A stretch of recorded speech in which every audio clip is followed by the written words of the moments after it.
Hello and welcome, guys. Thank you for joining me again for another night of Facebook Live. I also like to take time out to recognize those that catch the replay from YouTube and or SoundCloud. It is indeed a blessing to be here with you tonight. I am your host, Tricia Bray Smith, author, educator, and public speaker. Tonight, we are wrapping up our series on daddy issues. Tonight, we're wrapping up our series on daddy issues. And tonight, we're taking a look at this topic from the woman's perspective. We're taking a look at this topic tonight from the woman's perspective. And as you guys are logging in and joining me tonight, feel free to like and share this video. Like and share this video. Also, let me know you're there by sending me a shout out.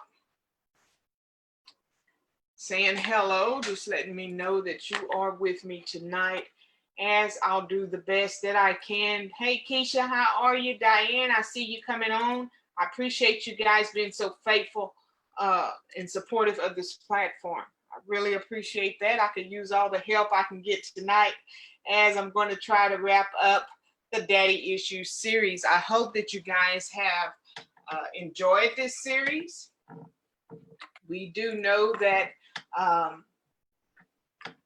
it can be challenging when we know firsthand how these issues affect us, and not only us, but our children. And how are you, hon? I'm glad you're here. And how our kids and our family dynamics are impacted as a result of it. So, you guys will give me just a second. Here, I'm having some technical difficulties again on my end, so I do hope that your audio is clear and that you're able to hear just fine tonight. So I appreciate the shout outs, letting me know that you're here. Go ahead and send up some hearts, some love, some likes, and share this video so that others on your timeline can join in as well. I was trying to get some information in the comments for you guys. The summit, it's here, guys. The summit is here. We'll kick off tomorrow. So for those of you that have purchased your ticket, I am so honored that you're taking this journey with me. Hey, we're in for a treat. And for those of you that purchased the tickets in support of me and you're here in the town, I did print your workbook for you. And I have the center available for you tomorrow for you to come and go and to enjoy some snacks along the way. And we're just going to make a day out of it. I just appreciate you. I speak at 1 o'clock tomorrow. And I know that some of you are saying you're already still trying to get your tickets. And so for that, I appreciate that. Hey, Mom, how are you? Glad you're here. Appreciate all your support and love that you give to me. It means a lot. Demetrius, thanks for coming on, babe. So if you haven't already got your ticket, the link is there. I'd love to have you. I'd love to have you. It's not too late.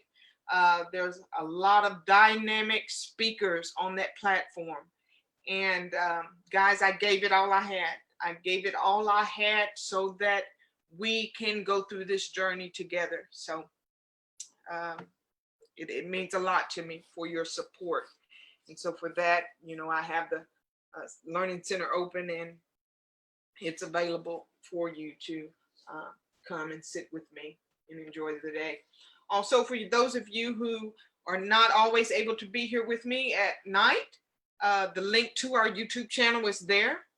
It means a lot if you would go and like and subscribe to that channel just for in case you miss it and you can't be here, or maybe there's a topic that I've covered that you want to go back and look at. And you know, it's there and it's available for you. So all these resources are available for you. It's to help us all and support of us all. And I appreciate your support tonight. Nonetheless, let's get started. Daddy issues. And we know we've looked at it for several nights. And we've tried to look at all perspectives. And I saved the best perspective for last. It is the one that we know also well, also common, because we are women who, at one point of our lives, if we didn't have the daddy issue ourselves, we were impacted through someone in our family, or we deal with it with our children. And so usually what I find when we have issues as they relate to dads is that it is generational. It is a cycle that continues, but sometimes the storyline of it all looks different. So we know from a woman's perspective, when the dads of our children, or when our fathers are absent, or they have issues that they're dealing with, we know firsthand how that affects us. You know, there are some of us that have dads that we feel like he was wonderful, and he give us everything that we need, and he was there and we knew him. And then there are those of us that just knew his name and he was never there. And he didn't give us anything. And it's not until we're now adults that they've come back into our lives and try to build or establish a relationship. Then there are those of us whose dads were in our homes, and they were alcoholics, they were abusive, they were womanizers, and everything in under the sun. And so it causes us, therefore, to build up barriers and a fear of some sort. Then those of us with our children, you know, raising our children and trying to do the best we can, and we can't get him to show up. He only wants to show up when he can lay with us, and he only wants to show up when it's birthday time, or when he wants to show the kids off for his new woman. Or it's all kinds of dynamics that when we look at daddy issues, we women know firsthand what it looks like. Now, how does that affect us? It affects us by building up a defense in us that can sometimes result as bitter. We become bitter women. We sometimes become promiscuous, looking for that love, looking for that affection from that male figure. We can sometimes become angry, and that anger is projected on the child, or that anger is then projected on someone that we're not really angry with, but just someone that's close to us that we can vent to. So it looks like all kinds of things. But how do we women overcome the issues as it relates whether to our dad or the father of our children? And some of us, we get the whole gist of it. Some of us have dealt with it with our dads, and now we're dealing with it with our children's dad, and not being able to get that support and that network of community that we need from the male. Also, guys, we have to look at it another way from the women's perspective, is we are the one raising these men. We are the one that's birthing them into the world. Oftentimes when daddy is absent, we are the ones that are raising them. And sometimes because of our own issues that we've dealt with from the generational cycle, when we're raising our own little men, our own little people, we don't know what to do. And sometimes it looks like guilt. So because your dad is not here, I'm going to give you everything. I'm not going to hold you accountable. I'm not going to hold you responsible for certain things because your dad's not here to do it. Then it looks like sometimes with our little men, our little people, it looks like we want to blame them for everything. We want to curse them, and we want to be harsh with them because they remind us so much of their dads. So it's so many different emotions and so many dynamics and aspects of the issue that sometimes it's hard for us women to comprehend. And we get so angry, we get so bitter, but yet we get that guilt and we have to go back and try to correct it. Well, answers today from our perspective is that regardless if we have issues as it relates to dads, when we are entrusted with little men, the little ones, the little people, and we are entrusted to raise them, regardless of what, hey, August, how are you, hon? Regardless of what dad is or what dad was, and regardless if he's there part-time or regardless if he's there all the time and not really supporting and really getting involved, we women have to stand for right. We have to stand on the side of right. We cannot curse our little men, our little boys, and be so harsh to them and cause them, in a sense, to feel like we're blaming them for what their daddy could not be.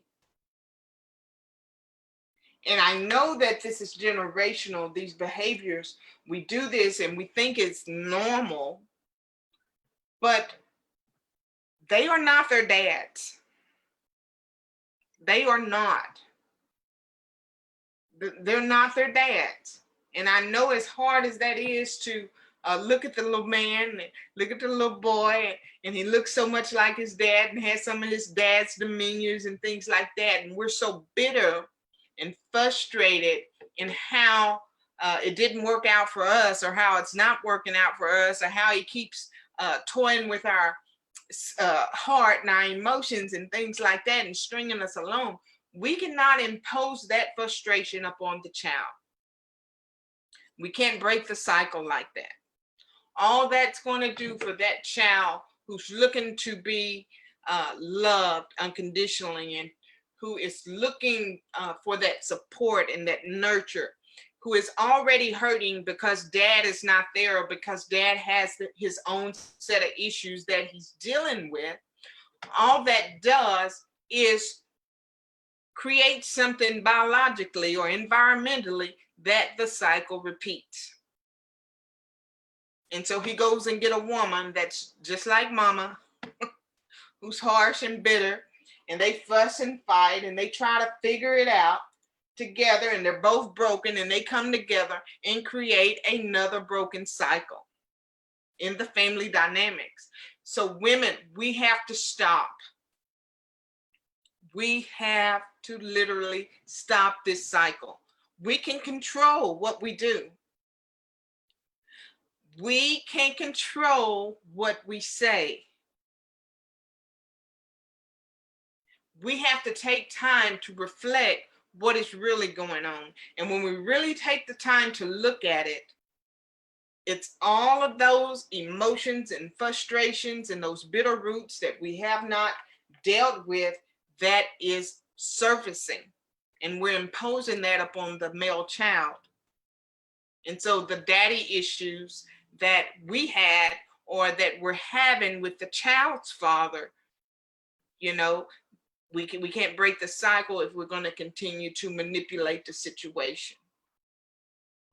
We'll have another young man growing up broken. But well, if mama say I'm just like dad, well, this is what dad done, so let me just get out here and do what he do. Matter of fact, let me just do it better. So dad had 2 women, I'm gonna have 3. Dad can go to either one and sleep with either one, so I'm gonna go and sleep with 3 or 4. I'm gonna have 3 or 4 houses and homes and whatever, and babies here and babies there. And if dad drank 5 beers a day, I'm gonna drink 10, you know, and it's just a cycle that repeats itself. Another thing, women, stop with the guilt trip. The guilt trip, it's over. There's nothing we can do about the dads being absent. It's nothing we can do about dads having their own issues and being abusive and all that other kind of stuff. And yet we want to continue to carry that guilt. And we can't do that. And we do that by then giving the child everything and not holding them accountable or responsible in situations where we know that we really should. The best thing we can do for a male child when we have one, and then there's issues with the dad there, is to love them and support them unconditionally. Make sure that their needs are met. It's okay to give some things and some gifts and things like that, but we have to hold them accountable, and we have to hold them responsible for their actions. So letting them just get away with everything, not having boundaries and expectations and standards and ethics and morals set for them, we cannot do that. We cannot laugh at every little thing that they do because they're doing what dad does. Maybe dad's a gangster and they come with the gangster lean and the clothes and the gangster attitudes and all that, the thuggish personas and things like that. So many different array of things that I see us moms trying to raise these little boys that we let them get away with. We let them get away with it. We laugh, we think it's cute, and the cycle continues. The cycle continues. I don't see the validation in that. They go to school and they can behave all kind of way, and yet instead of trying to get to the root of why the behavior's there, we want to blame somebody else. We want to blame the teachers. We want to blame the system. We want to, so many things, instead of holding them accountable when they're young and implementing morals and values into the family. This is the only way we can break these cycles and get the male image, get the male perspective and the healthy males back into our families. We women, if we're there, if we're the primary caregivers, we're on the front line. And we know not all of us have that ideal Brady Bunch, Bill Cosby, whatever type of family. We just don't have it. Our families are what they are. We're given only so much in this world. But what I find is that if it's not given to us, it's something we have to be willing and in a position to create for ourselves. I teach at a school where there's little male boys in my classroom, more males than the females. And I see a lot of times behaviors that would surface. But there's reason behind behaviors. And when you would have a conversation or you go to inquire why these behaviors here, one thing people want to tell you is because dads are not in the home. Well, guess what? I don't feel sorry for you because dad's not in the home. That's the worst thing we could do, is feel sorry for a child because they don't have something that they feel like they should have. The whole dynamics of our households oftentimes are broken. But giving them tools and equipping them with the skills that they need to overcome or to get through or to cope with these things. This is where we have to be, women. Now, why has it been so hard for us women to assume these roles within the family? Thank you, Frederick, for joining me. Why has it been so hard, women? Why is it so hard? Well, I do come with answers tonight. I come with answers tonight because I think this is the only way we're going to be able to do this thing. So often, for generations, we've been told what to do, what to do, what to do. How often are we told how to accomplish it? We know what the problem is. We know what the cycles are, but how do we break them? And this is where, We have to start speaking up a lot more, guys. Are we going to do everything right? No, we're not. But we can put ourselves in the position to be able to recreate those things that we haven't done right, and be willing to really look at the dynamics of the family to see where is it that we're dropping the ball. And no, I'm not sitting here and I'm just pointing the finger and saying we're solely the blame.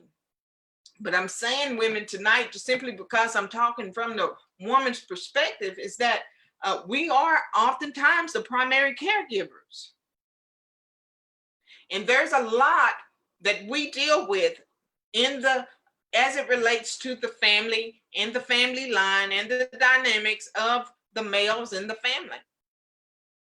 Because they look at us as being perfect a lot of times. A lot of times, no matter how messed up we are, our kids see us as perfect. If mama did it, if mama said it, it must be right.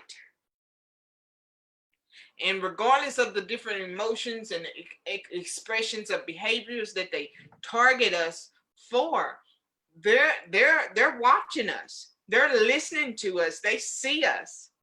So when we're hurt and we're distraught, they see it all. They're taking all of that in. So how do we fix it? We fix it first, women, by using our voice. Using our voice. We don't talk to one another. I have kids, my friend has kids, and there's another lady that has kids. We won't talk about the serious issues that we're having in our family and how we deal with it.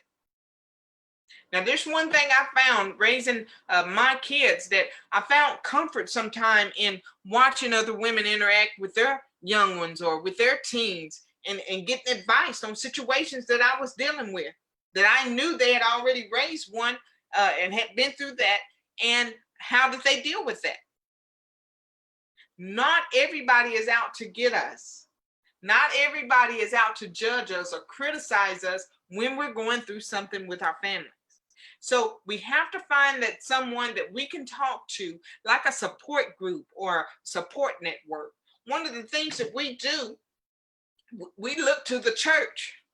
We're all the time in the church or some religious setting with a group of women. We show up regularly on a weekly basis.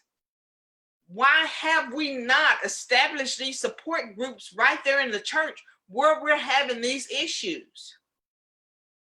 It's something more to growing and developing spiritually than just showing up on Sunday mornings, listening at somebody preach to us, and then not going back home still hopeless. Never having the opportunity or never taking the opportunity to reach out and connect with some of these women. Or say I cook Sunday dinner or something like that, and you come and let's have a conversation and let's deal with some of these things that we're dealing with in the dynamics of our family. So that way, instead of getting one man's perspective or one woman's perspective from a pulpit or a place of authority, you can really sit down and get a little more intimate with the issues that you're dealing with. Now, the people in the church or the people on your job and people like that that have children and maybe the same age or a little older or something you're going through. The people that you can really trust and sit down or just ask the question, well, how do you deal with this? This is a situation that I'm having. The ones that you can trust that are won't put you out on the front line. We know them. But we've been conditioned to stay silent and keep what goes on in the family, and nobody else needs to know about it. And yet it continues to create a cycle of daddy issues, because nothing that is hid or nothing that is tolerated gets healed. The cycle just repeats.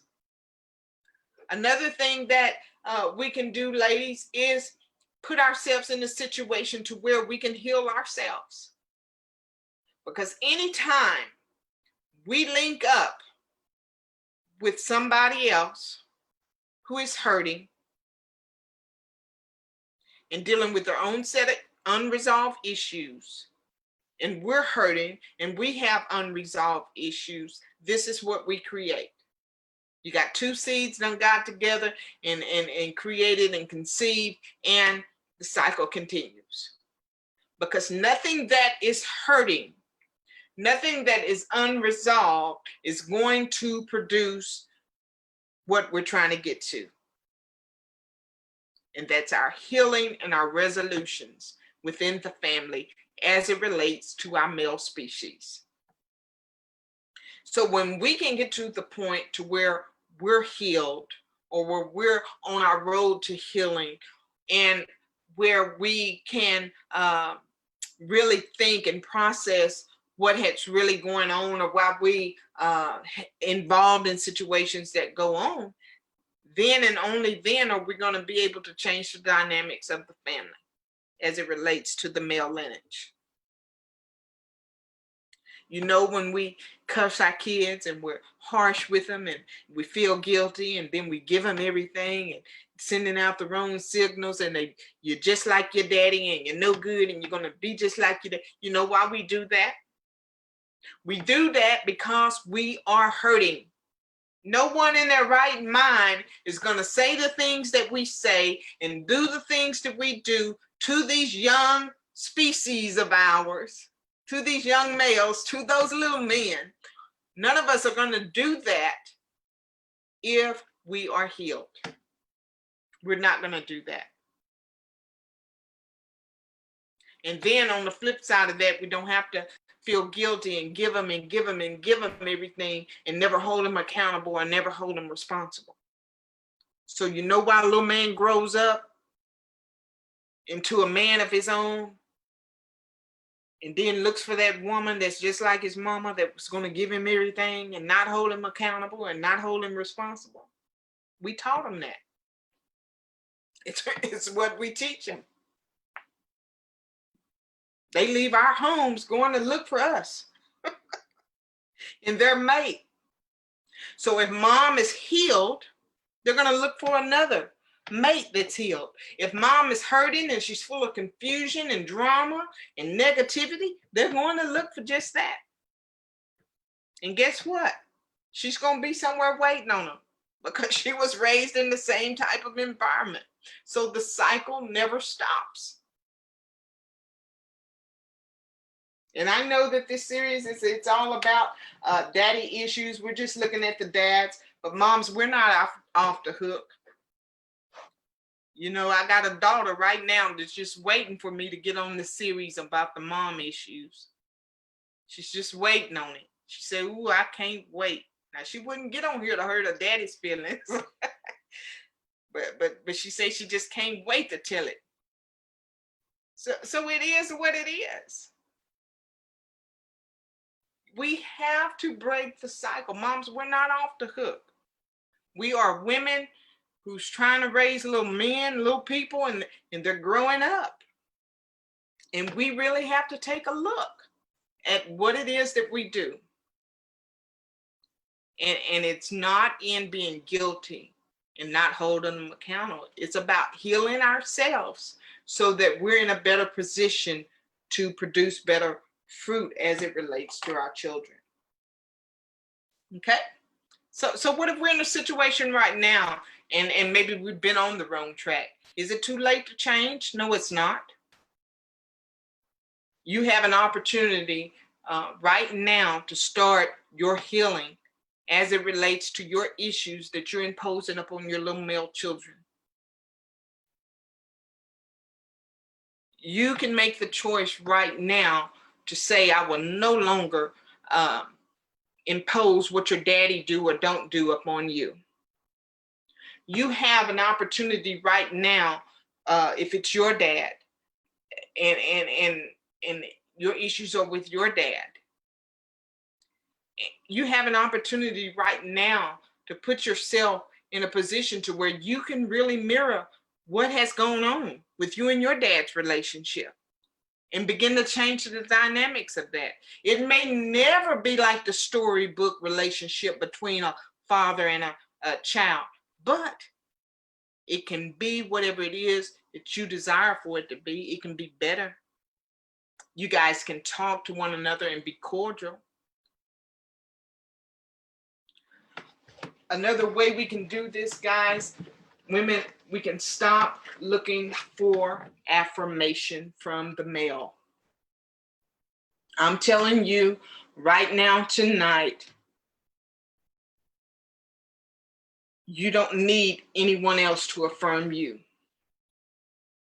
Yes, you are good enough. Yes, you were good enough. And for the right man, you will be good enough.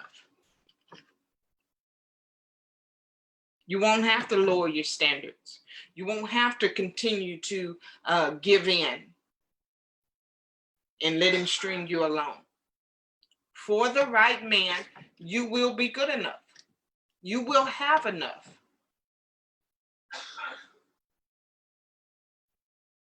But you only know that when you're healed yourself. You can't know that looking for affirmation from somebody else. You have to find that within yourself.